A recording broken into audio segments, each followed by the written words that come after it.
Olá, eu sou o Henrique Paladino, sejam bem-vindos a mais um vídeo e finalmente Chicagoland está de volta. Uma das pistas mais populares daquela leva de ovais de 1,5 milha que entrou no calendário nos anos 90 e 2000, que também incluía ovais como Las Vegas, Texas e Kansas, que estava desde 2019 sem receber corridas, acabou sendo meio jogada para escanteio ali nos últimos anos com as corridas realizadas no circuito de rua de Chicago, mas que esse ano voltou com duas boas corridas e é exatamente disso que a gente vai falar hoje, né? Começando com a prova da O'Reilly Auto Parts Series que aconteceu no sábado, a corrida começou, né, começou um pouco complicada porque a prova deveria ter acontecido no final da tarde do sábado, mas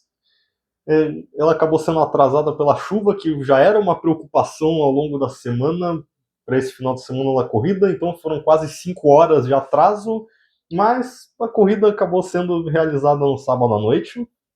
O Conor Zilisch largou na pole, no carro número 1 da Junior Motorsports, e liderou quase todo o primeiro segmento, venceu sem ser muito ameaçado, porém não demorou muito para ele ir de favorito à vitória para um piloto basicamente relevante na briga pela primeira posição, porque ainda na bandeira amarela, antes do início do segundo segmento, ele teve uma pane seca, teve que ser empurrado até o box e naturalmente acabou caindo lá para o fundo do pelotão, perdeu volta e entregou a liderança ao Chase Elliott, que também corria pela Junior Motorsports no carro número 88. Com os Illes fora da disputa, o Elliott passou a ser o piloto, a combinação, o Elliott e o 88 passaram a ser a combinação carro e piloto mais fortes da noite, mas eles não chegaram a dominar a corrida, porque alguns dos regulares da O'Reilly estavam sempre ali disputando a liderança com ele, principalmente Jesse Love, Brent Crews, Taylor Gray e Brandon Jones. Então foi uma noite com bastante ação no pelotão da frente, enquanto o Zilis tinha ainda mais alguns problemas, teve pneu furado, chegou a rodar, e parecia que a corrida dele ia ficar por isso mesmo.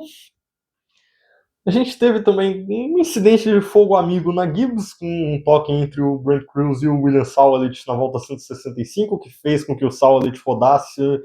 e fosse de disputar um top 10, ou até possível top 5 para o fundo do grid e terminasse apenas em 29º. E mais tarde, depois de um acidente entre o Kyle Sieg e o Patrick Staropoli, a corrida acabou indo para a prorrogação, que foi o primeiro overtime da O'Reilly nessa temporada, depois de 20 corridas. E nele, o Brandon Jones conseguiu superar o Elliott, segurou ele na última volta e venceu a sua primeira corrida no ano. Essa vitória era basicamente o que faltava para o Brandon Jones nessa temporada, ele que vem de uma sequência de corridas com bons resultados, está sendo bem consistente nesse meio de temporada regular,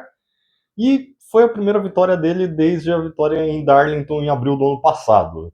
O Jesse Love, que é o vice-líder do campeonato, terminou na terceira posição.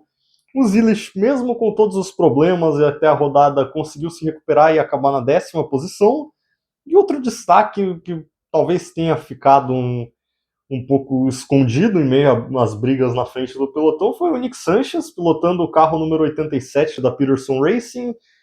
que até algumas semanas atrás nem emprego tinha, depois da falência da AM Racing, conseguiu fazer uma boa corrida e acabou no 12º lugar. Indo agora para o domingo, nós tivemos à noite a corrida da Cup Series, dessa vez sem nenhum problema com o tempo e sem nenhum atraso,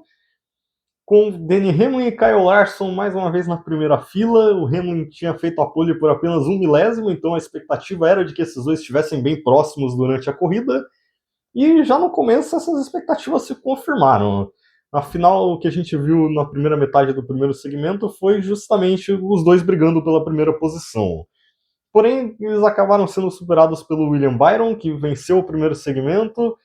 e mesmo com alguns outros nomes, como o Chase Briscoe e o Christopher Bell também aparecendo bem na corrida, venceu também o segundo segmento, levando a pontuação máxima de 20 pontos para esses dois segmentos,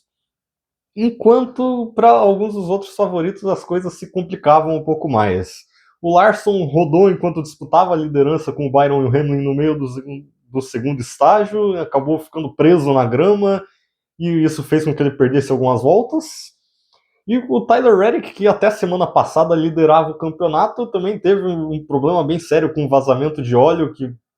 acabou até causando uma bandeira amarela, porque caiu muito óleo na pista toda. Ele ainda teve que trocar o radiador do carro, então ele perdeu várias voltas na garagem e pela segunda semana seguida terminou apenas na 36ª posição. Durante boa parte do terceiro segmento, o Byron seguiu na frente. O Bubba Wallace também apareceu fazendo uma boa corrida, liderou algumas voltas. Aliás, essa corrida teve 28 trocas de liderança, que é um recorde na história de Chicagoland, desde que a pista foi aberta em 2001. Mas na última rodada de pitstops, que foi quando aconteceu a última mudança, não foi nem o Byron e nem o Bubba que saíram na frente, sim o Chase Briscoe, que fez o overcut funcionar e, faltando menos de 50 voltas para o final da corrida, apareceu na primeira posição. Depois disso, ele até controlou a corrida por um tempo, e com 15 voltas para o final, ele tinha 2,7 de vantagem para o Christopher Bell, que era o segundo colocado. Mas o Bell começou aos poucos a tirar essa diferença, e como ele tinha tempo para fazer isso, ele conseguiu chegar bastante no Briscoe, chegou a ficar bem próximo, principalmente com 2 voltas para o final, mas acabou não conseguindo fazer a manobra para tentar ultrapassar o Briscoe e ganhar a corrida. Então o Chase Briscoe, que ano passado, no seu primeiro ano com a Gibbs, conseguiu ir ao Championship 4, inclusive, finalmente venceu a sua primeira corrida em 2026.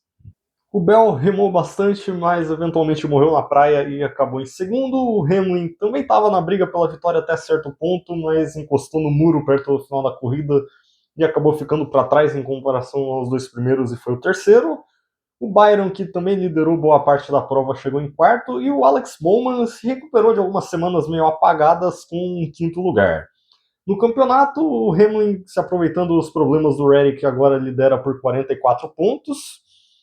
uma diferença que cresceu bastante, porque depois de Sonoma